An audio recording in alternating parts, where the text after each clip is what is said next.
Thank you. ఇక్కడికి వచ్చిన mega power star గారి ప్రతి ఒక్క అభిమానులందరికీ నమస్కారాలండి. నువ్వు కూర్చో అన్న. మామూలుగానే మైక్ అంటే నాకు లోపల చాలా చిన్నపాటి టెన్షన్ ఉంటుంది. థ్యాంక్ యూ మీ అభిమానానికి చాలా చాలా థ్యాంక్స్. ఇందాక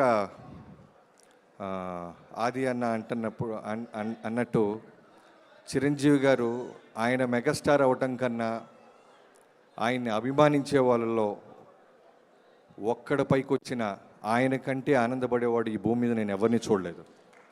నిజం చెప్తున్నాను. నాకు తెలిసి మీలాగే ఆ వెనకాల రోల్లో నుంచి నా జీవితం మొదలై ఆయనతో ఆల్మోస్ట్ 6 years నుంచి ఆయన కుటుంబంలో ఒక మెంబర్లాగా నేను దగ్గర నుంచి చూసి హానెస్ట్గా మనస్ఫూర్తిగా చెప్తున్నాను, చిరంజీవి గారిని మించిన చిరంజీవి గారిని మనం చూడలేము, రాబోరు.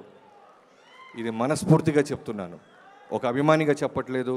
ఆయనతో పాటు పనిచేసిన ఒక దర్శకుడిగా, ఒక టెక్నీషియన్గా చెప్తున్నాను. చాలా చాలా చాలా గొప్ప వ్యక్తి.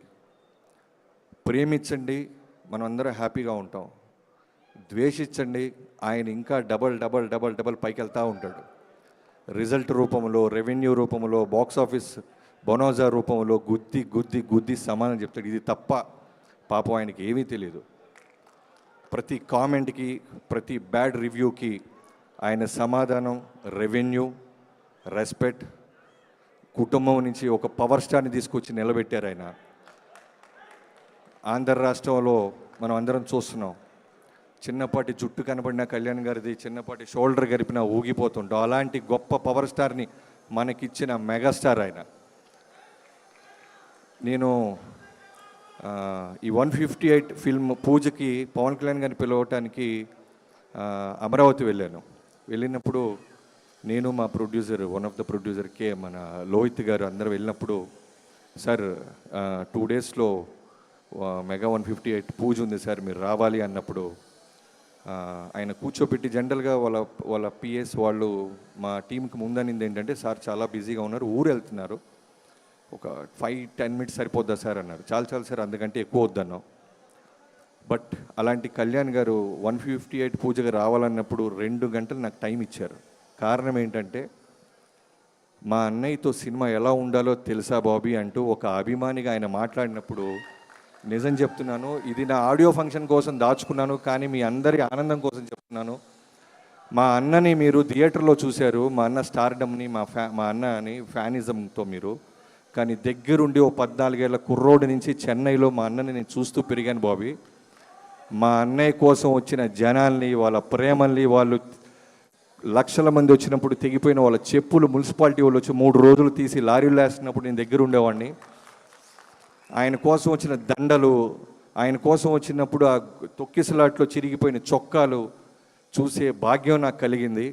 అలాంటి మెగాస్టార్ గారిని మళ్ళీ బలమైన కథతో తీసుకురా, తమాషా కన్నా ముందు ఒక ఎమోషన్తో బలంగా గుద్దు థియేటర్ మీద. మెగాస్టార్ అంటే అభిమానుల్లో ఫస్ట్ నేనే ఉంటాను, ఫస్ట్ కాపీ నాకు చూపించు, నీ ఆడియో ఫంక్షన్ నువ్వు పిలవపోయినా వచ్చేలాగా చేయి బాబీ అని ఆ రోజు అడిగారు ఆయన. సో అలాంటి కళ్యాణ్ గారికి మాట ఇచ్చి మొదలెట్టాం 158. రేపు పొద్దున గ్లిమ్స్ రాబోతుంది, ఖచ్చితంగా రాసి పెట్టుకోండి. చిరంజీవి గారిని చాలామంది, మనం కోట్ల మంది పొగిడితే రజనీకాంత్ గారి లిరిక్ ఒకటి ఉంటుంది, 100 మంది తిడుతుంటే కోట్ల మంది పొగుడుతుంటారని అనిరుద్ధ్ చేశాడు. సో అలా అక్కడక్కడ కామెంట్స్ వస్తున్నప్పుడల్లా నాకు అనిపించేది, వాల్తేరు వీరయ్య నా ప్రేమనంతా నింపేసి రాసి కొడితే 250 కోట్లు కొట్టాం వాల్తేరు వీరయ్య. సో అప్పుడు కూడా అక్కడక్కడ చిన్న కామెంట్స్ చూసాం మేము. ఆ కామెంట్స్ కూడా సమాధానం చెప్తున్నాం 158 సినిమాతో. మెగాస్టార్ గారిని ఎప్పుడూ చూడని ఒక extraordinary mass angle, emotional angle. నాకు రుద్రవీణ అంటే చాలా ఇష్టం, స్వయం కృషి అంటే బాగా ఇష్టం, ఆపద్ బాంధవుడు అంటే ఇంకా ఇష్టం. కానీ ఆ సినిమాలు ఎక్కడో కమర్షియల్ యాంగిల్ లేకపోవటం వల్ల బాక్స్ ఆఫీస్ దగ్గర మనం పెద్ద రెవెన్యూ చూడాల. బట్ కమర్షియల్ యాంగిల్ పెట్టి అలాంటి రుద్రవీణ, అలాంటి స్వయం కృషి చిరంజీవి గారిని మనం మళ్ళీ చూడాలి అనే ఒక కృషితో రాసిన కథ ఇది. రేపు గ్లిమ్స్ వచ్చిన తర్వాత మిగతా విషయాలు మాట్లాడుకుందాం. మెగాస్టార్ గారితో పనిచేస్తున్నప్పుడు క్లియర్గా అబ్జర్వ్ చేస్తే ఒకే విషయం అర్థం అవుద్ది. సినిమా తప్ప వేరే సెకండ్ విషయం ఆయన మాట్లాడు, ఆలోచించడు, స్పేస్ కూడా వేస్ట్ చేసుకోరు. నిజం చెప్తున్నాను. ప్రతి అభిమాని గురించి తెలుసు ఆయనకి. ప్రతి అభిమాని ఎక్కడో కష్టంలో ఉంటే ఫోన్లో మాట్లాడుతూ ఉంటారు. ఇందాక ఎవరో చెప్పారు, గబ్బర్ సింగ్ సినిమాలో వన్ ఆఫ్ ద ఆర్టిస్ట్కి ఇబ్బంది జరిగితే మొన్న ఒక కీ షాట్ తీస్తుంటే ఒక్క 2 minutes బాబీ అని పక్కకి వెళ్ళి ఫోన్ మాట్లాడొచ్చి ఆయన ఎంత డబ్బులు ఇస్తున్నాడో ఒక్కడు రాయడు, ఒక్కడు చదవమను, ఎవరు బయటికి చెప్పరు, ఆయన చెప్పమండు.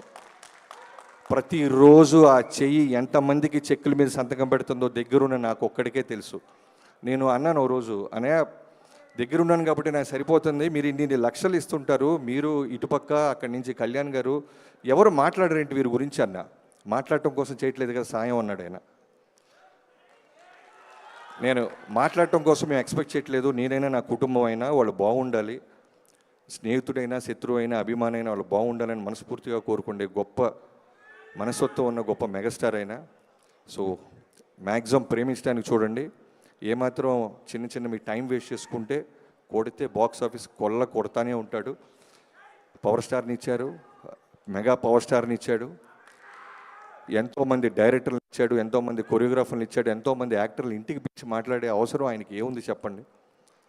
ఒక చిన్న సినిమా హిట్ అయినా ఫస్ట్ ఫోన్ కాల్ అయిందే ఉంటుంది, ఇంటికి పిలుస్తారు. చిన్న హీరోలే ఈ మధ్య మనకి టైం ఇవ్వట్లేదు, అలాంటిది ఎక్కడో ఉన్న వాళ్ళకి ఫోన్ చేసి మాట్లాడతారు. ఈ మధ్య ఇంకొక విట్నెసెస్ ఎవరో ఒక లేడీ యాక్ట్రెస్ చిరంజీవి గారిని కలవటానికి కుదరట్లేదు అని ఎక్కడో ఫీల్ అవుతుంటే ఎవరో చెప్పారు ఆయనకి. వెంటనే ఫోన్ చేసి అమ్మ క్షమించమ్మా, నా దగ్గరికి రావడానికి పలానా కాంటాక్ట్ నెంబర్ తీసుకొని రామ్మా అని ఇంటికి పిలిచారు. మొన్న మా యూనిట్లో మా కెమెరామెన్ గారి అసిస్టెంట్ ఒక అబ్బాయి ఉన్నాడు. తను కొడుక్కి రామ్ చరణ్ గారి మీద ఉన్న అభిమానంతో రామ్ చరణ్ పేరు పెట్టుకున్నాను సార్ అని కెమెరామెన్తో చెప్తుంటే విని ఆయనే మొత్తం డబ్బులు ఖర్చు పెట్టి వాళ్ళని పిలిపించి చరణ్ గారి చేతుల మీద ఆ అబ్బాయికి బ్లెస్సింగ్స్ ఇప్పించారు ఆయన. సో ఎన్ని పక్కన పెడితే ఆయన చెప్పుకుంటూ పోతే పుస్తకాలు సరిపోవు, రోజులు సరిపోవు. సో అలాంటి మెగాస్టార్ గారితో రెండోసారి పనిచేస్తాను. ఒకసారి ప్రేమతో నేను ఇచ్చిన ఫ్యానిజానికి పేరు వాల్తెరి వీరయ్య. రెండోసారి వస్తున్నాం మెగా 158. రేపు మా టైటిల్లో కొంచెం లీక్ ఆయన ఇచ్చారు, ఆ లీక్ మాత్రం నేను చెప్తున్నా, పూర్తి పేరు అది కాకపోయినా టైటిల్లో ఉన్న ఒక చిన్న భాగాన్ని ఆయన లీక్ రూపంలో ఇచ్చారు. మిగతాది రేపు 9 మాట్లాడుకుందాం.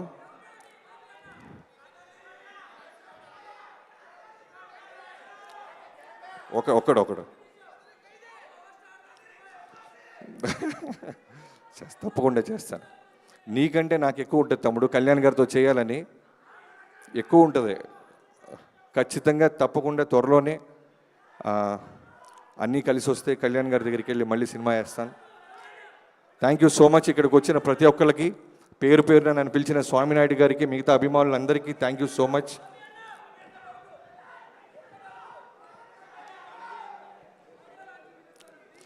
ఆడియో లాంచ్ గ్రాండ్గా చేద్దాం, జనాల్లో ప్రతి అభిమాని ఉండేలాగా చూద్దాం.